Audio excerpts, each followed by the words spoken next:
राघव परीच्या बाजूला बसून, परी शांत हो प्लीज, तुला काहीही नाही होणार. आता मला नाही माहिती तू कशाला घाबरतेस ते, राघव तिला छातीशी कवटाळून म्हणाला.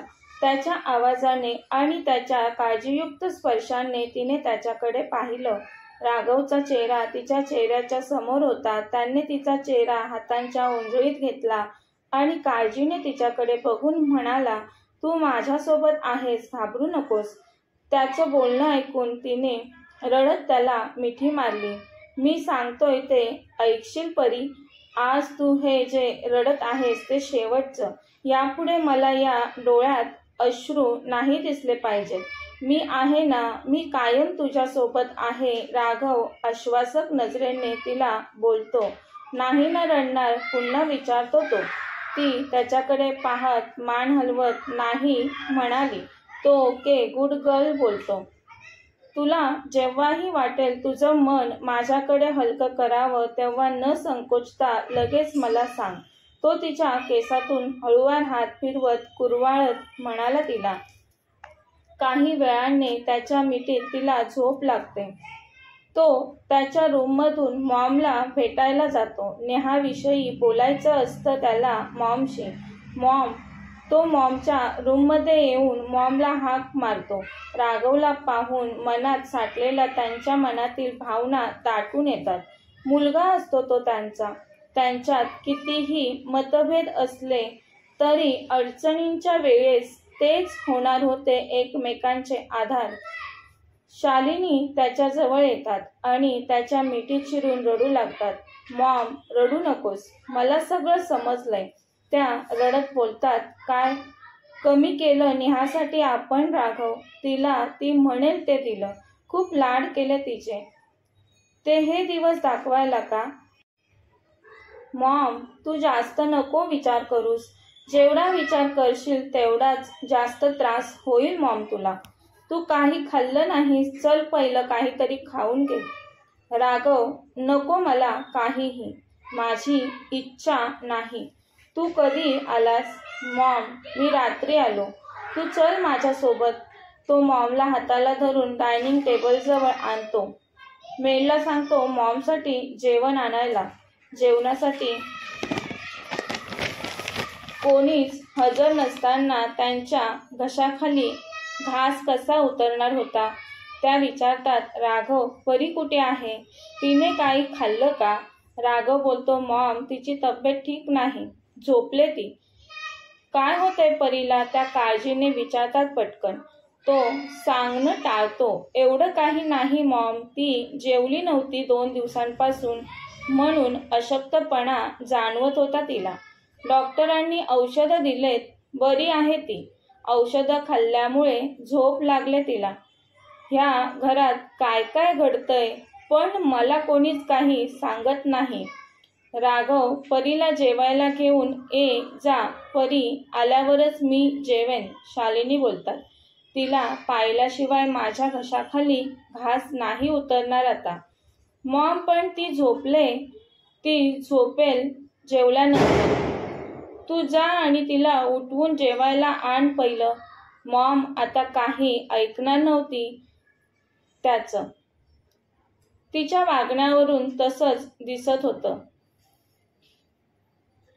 तो रूममध्ये येतो तर परी उठून बेडवर बसलेली. त्याच्या मिठीत तिला झोप लागलेली. पण तो जसा तिच्यापासून दूर गेला तशी तिला जाग येऊन ती उठून बसलेली. राघव तिच्याजवळ येऊन, परी तू लगेच उठली? बरं झालं उठली ते. मॉमने खाली जेवायला बोलवले तुला. जा फ्रेश हो पटकन. अहो मला नाही भूक, नाश्ता केलाय त्यामुळे. परी, मॉम म्हटली तू नाही आलीस तर मी नाही जेवणार. मॉमसाठी प्लीज चल परी खाली. ती विचारते. काय मॉम नाही जेवल्या? तो तिच्याकडे पाहून मान हलवून नाही बोलतो. ती त्याला काही प्रश्न न विचारता पटकन तोंडावर पाणी मारून राघवसोबत डायनिंग टेबलजवळ येऊन शालिनींच्या बाजूला बसते. तिच्या चेहऱ्यावरचं तेज हरवून पार कोमेजलेला चेहरा ते पाहून शालिनी बोलतात. परी, काय होतंय तुला? काय अवस्था करून घेतलीस स्वतःची? राघव बोलतो, मॉम, परीला नक्की कसला त्रास होतोय काही सांगत नाही मला ती. तूच विचारून बघ काय प्रॉब्लेम आहे तिला ते. मेड त्या तिघांना दुपारचं जेवण सर्व करते आणि तिथून निघून जाते. त्यांचं अर्ध्याहून अधिक जेवण उरकलं असेल त्यावेळेसच नेहा आणि सागर जोडीने जिना उतरून खाली येताना नजरेस पडतात सर्वांच्याच. नेहासोबत सागरला पाहून शालिनी आणि राघवच्या तळपायाची आग मस्तकात जाते आणि आपल्या निरागस परीच्या काळजात मात्र चरकन होतं. राघव त्याचा राग एक्सप्रेस न करता त्याचा चेहरा निर्विकार ठेवून जेवत असतो. शालिनी माझं झालं बोलून तिथून जातात निघून. परीच्या समोर जेवणाचं ताट असून परी जेवायचे थांबते. नेहा राघवला पाहून, भाई, आय एम सॉरी, मी तुम्हाला कोणालाच काही न सांगता लग्न केलं. एकदा माफ कर भाई मला. हा सागर, ती तिच्या बाजूला उभा असलेला सागरचा परिचय देत बोलते. खूप प्रेम करतो भाई सागर माझ्यावर आणि मीही बोलताना ती थोडं घाबरत कचरतच बोलते. ती बोलत होती आणि राघव तिच्याकडे न पाहता काही न बोलता जेवत होता. बहिणीकडे पाहत नव्हता तर त्या सागरकडे पाहण्याचा प्रश्नच नव्हता. राघवचं जेवण होतं तसा तो बोलतो, परी झालं तुझं? ती हो बोलते. तो तिचा हात पकडून निघून सरळ त्यांच्या बेडरूममध्ये जातो. तिने तिची मनमानी करायची ती केलेली आणि आता सॉरी बोलत होती. तिच्यासाठी त्याने लाखात एक मुलगा पाहिला असता, पण तिला प्रेम झालं. कोणाचाच विचार न करता लग्न करून मोकळी झाली. खात्रीतून उतरलेली ती त्याची तिच्यासोबत बोलण्याची अजिबात इच्छा नव्हती.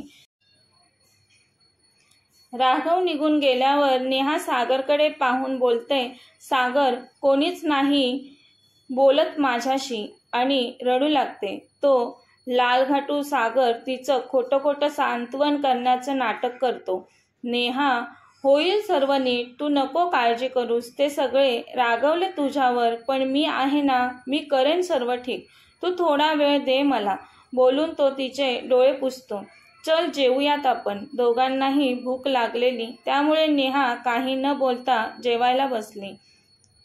त्याचवेळी बंगल्यात CCTV कॅमेरे बसवण्यासाठी 2 लोक आले. चार्लीने पाठवलेलं त्यांना. चार्लीने सांगितल्याप्रमाणे त्यांनी त्यांचं काम सुरू केलं.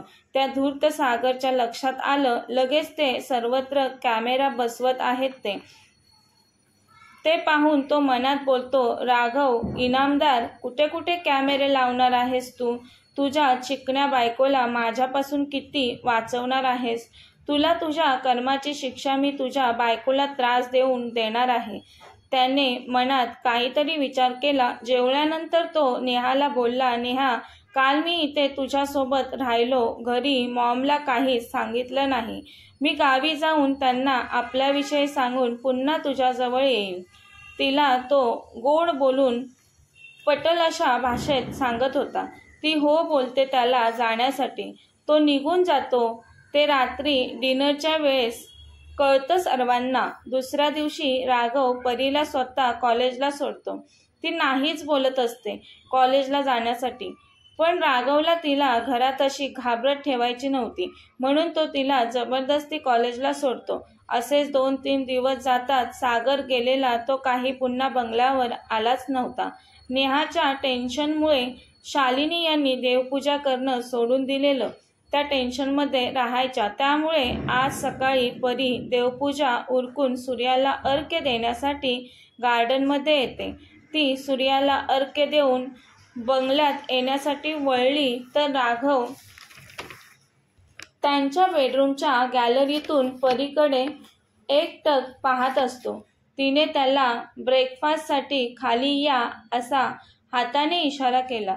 तो हो येतो लगेच इशारात सांगितलं त्याने. तिने त्याच्याकडे पाहत गोड स्मित केलं आणि ती बंगल्यात आत येऊ लागली. आजूबाजूला कोणीच नाही त्याचा अंदाज घेत सागर एकदम तिच्या समोर येऊन उभा राहिला. त्याला बघून परी खूप घाबरली. तू परी घाबरून म्हणाली. हा मीच. तुला काय वाटलं मी तुला सुखात जगू देईन? बोलून त्याने तिच्या हातातील तांबण हिसकावून घेत टाकून दिलं आणि तिचा हात पकडला. ए नीच माणसा, सोड माझा हात, परी घाबरून म्हणाली. सोडायला पकडलाय का? असं म्हणून त्याने तिच्या तोंडावर त्याचा दुसरा हात ठेवला. राघव ती पुन्हा गॅलरीच्या दिशेने पाहून ओरडण्याचा प्रयत्न करत होती, पण त्याने तिचं तोंड दाबून धरलं, त्यामुळे तिचा आवाज बाहेर निघत नव्हता. ए मोलकरीण, ओरडू नकोस. तुझ्या हिरोला आवाज देऊन काही फायदा नाही. मी तुमच्या बेडरूमला बाहेरून लॉक केलंय. बाहेरून लॉक खोलल्यानंतरच तो येईल बाहेर, पण तेव्हा तू नाही दिसणार त्याला. मी तुला अशा ठिकाणी नेणार आहे तिथे तुझा हिरो कधीच पोहोचणार नाही. तो क्रूर हसत तिचा हात पिळगटत म्हणाला तिला. परी खूपच घाबरली. त्याच्या असं वागण्याने त्याच्यासोबत थोड्या अंतरावर उभा आणखी एक माणूस होता. त्याने खूप फास्टमध्ये परीच्या नाकावर रुमाल लावला, त्यामुळे ती बेशुद्ध झाली. सागरने तिला खांद्यावर टाकलं आणि घेऊन गेला. एका व्हॅनमध्ये ठेवतो तो तिला आणि ते तिथून निघून जातात. बंगल्याच्या बाहेर CCTV लावलेत हे नव्हतं माहिती त्याला. त्याने पाहिलं होतं CCTV कुठे लावलेत का, पण त्याला नव्हते दिसले. इकडे बराच वेळ राघव दरवाजा ठोठावत होता. बाहेरून लॉक केल्यानंतर तो दरवाजा आतून खोलायचा नाही, तशीच सिस्टीम होती दरवाजाची. नेहाची रूम राघवच्या रूमच्या बाजूलाच असते. ती पटकन येऊन राघवच्या बेडरूमचा दरवाजा खोलते. राघव तिच्याकडे न पाहता पटकन खाली येतो. सर्व कॅमेऱ्यांचे ॲक्सेस त्याच्या मोबाईलमध्ये होते, त्यामुळे त्याने पाहिलेलं मोबाईलमध्ये परीसोबत काय घडलं ते. तिच्यासाठी बॉडीगार्ड त्याने ठेवलेले, पण ती बंगल्याबाहेर गेल्यावर तिच्यासोबत असायचे ते. तिला बंगल्यातून सागर घेऊन गेलेला. राघव खाली येतो तेवढ्यात चार्ली त्याच्या समोर येतो. त्याने सागरविषयी सर्व इन्फॉर्मेशन काढलेली. कधी एकदा जाऊन राघवला प्रत्यक्ष सांगतोय असं झालेलं चार्लीला. चार्ली राघवला समोर पाहून घाईत आवाज देतो, राघव. राघव त्याचं ऐकून न घेता बोलतो, चार्ली चल पटकन, परीचा जीव धोक्यात आहे. त्या सागरने परीला किडनॅप केलंय. तो घेऊन गेला तिला. काय? चार्ली मोठ्यानेच बोलतो. एवढी त्याची हिंमत? वहिनीला किडनॅप करण्याएवढी मजल गेली का त्या सागराची? राघव वेगाने बंगल्याबाहेर पडला. त्याच्या मागे चार्ली धावत होता. नेहाने सर्व ऐकलं. सागरने परी वहिनीला किडनॅप केलं, ती तोंडातल्या तोंडात पुटपुटली. त्याच्यावर मी एवढा विश्वास ठेवला, वेड्यासारखं प्रेम केलं, स्वतःचं सर्वस्व देऊन बसलेली ती त्याला. त्या 2 महिन्यात त्याने गोड बोलून तिचं बँक अकाउंटही खाली केलेलं. पण त्याच्या प्रेमात ती एवढी वेडी झालेली की तिला त्याच्याशिवाय काहीच दिसत नव्हतं. पण आता तिला जबरदस्त धक्का बसतो आणि ती जमिनीवर भोवळ येऊन पडते. त्या गावरान सागरला हे नव्हतं माहिती परीच्या मंगळसूत्रात ट्रॅकर लावलाय ते. तो कुठेही परीला घेऊन गेला तरी राघवला त्याचं लोकेशन कळणार होतं. चार्ली बोलतो, राघव, तो सागर खूपच लफंग आणि लालगोटी आहे. कोणतीही सुंदर मुलगी त्याच्या नजरेस पडली तर तो त्या मुलीचं आयुष्य खराब करतो. खोटं खोटं मुलींना प्रेमात पाडून त्यांच्या आयुष्याशी खेळतो तो. चार्लीला असं सांगतानाही खूप त्रास होत होता. राघव बोलतो, तो किती नीच असेल हे आलंय माझ्या लक्षात. तू अख्खी पोलीस फोर्स बोलव, आज तो आयुष्यातून कायमचाच उठला पाहिजे. माझ्या बहिणीचं आयुष्य खराब करून माझ्या बायकोला किडनॅप करतो तो. राघव खूप रागात होता. त्याच्या रागाला सीमाच नव्हती उरली आता. तो खूप पॅनिक पण झालेला. डोंट वरी राघव, तू एवढं पॅनिक नको होऊस. आपण लवकरात लवकर पोहोचू वहिनींजवळ. राघव रागाने स्टेअरिंगवर हात आपटत होता. पोलीस एवढ्या फास्ट आलेले ते राघवच्या कारला आता फॉलो करत होते. सागरची व्हॅन एका डोंगराळ भागात सुमसान जागी येऊन थांबली. तिथे आजूबाजूला कोणीच दिसत नव्हतं. डोंगराळ भाग असल्यामुळे मनुष्य वस्ती नसेल बहुतेक तिकडे. सागर आणि त्याच्यासोबत असणाऱ्या व्यक्तीने परीला उचलून व्हॅन बाहेर काढलं. ती अजून बेशुद्ध असते. ते तिला डोंगरावर एका झाडाखाली आणून ठेवतात. तिच्या तोंडावर पाणी ओततात. तशी ती शुद्धीवर येते. ती सुमसान जागा आणि त्या दोघांना समोर बघून ती घाबरून डोळे विस्फारून त्यांच्याकडे पाहते. तिथून पळून जाण्यासाठी हालचाल करते तर अगोदरच त्या दोघांनी तिचे हातपाय बांधलेले, त्यामुळे ती काहीच करू शकत नव्हती. सागर तिच्याजवळ येऊन तिचे केस जोरात ओढतो. सोडा मला, माझे केस सोडा. ती कळवळली. प्लीज हेल्प मी, ती मोठ्याने ओरडली. मोलकरीण, आवाक्यात राहायचं, अजिबात ओरडायचं नाही, नाहीतर या डोंगरावरून तुला खाली ढकलून देईल. मग जाऊन राहा कायमचं तुझ्या मॉम डॅड सोबत. त्याच वेळी तिचे मामी मामा तिच्याजवळ येतात. मामी तर तिथे आल्या आल्या परीच्या 2-3 कानाखाली सटसट ठेवून देते. मामा तिला मागे ओढतो म्हणून, नाहीतर आणखीन मारलं असतं तिने परीला. ऐशोआरामात जगत होती मामी परीच्या प्रॉपर्टीवर कब्जा करून. पण तीच प्रॉपर्टी राघवने त्यांच्यापासून काढून घेतलेली आणि त्यांना प्रॉपर्टीतून बेदखल केलेलं. आता त्यांचे खाण्यापिण्याचे वांदे झालेले. इतके हाल होत होते त्यांचे. त्यामुळे मामी तिची सर्व भडास परीला मारून काढत होती. परी रडत, मामा मला सोडा प्लीज, मला का त्रास देताय तुम्ही. मामा क्रूर हसत म्हणतो, तुझ्यामुळे आम्ही रस्त्यावर आलो आणि तू बोलतेस मला का त्रास देताय. तुला नाही मग कोणाला त्रास द्यायचा. परी घाबरून आता रडू लागते. मामी बोलते, हिला कुठे पाहवत होतं, आपण सुखाने राहत होतो ते. पण हिच्या सांगण्यावरूनच केलं असेल हिच्या नवऱ्याने. प्रॉपर्टी आपल्याकडून हिसकावून घेतली असेल त्यांनी. परी चमकून मामीकडे पाहते.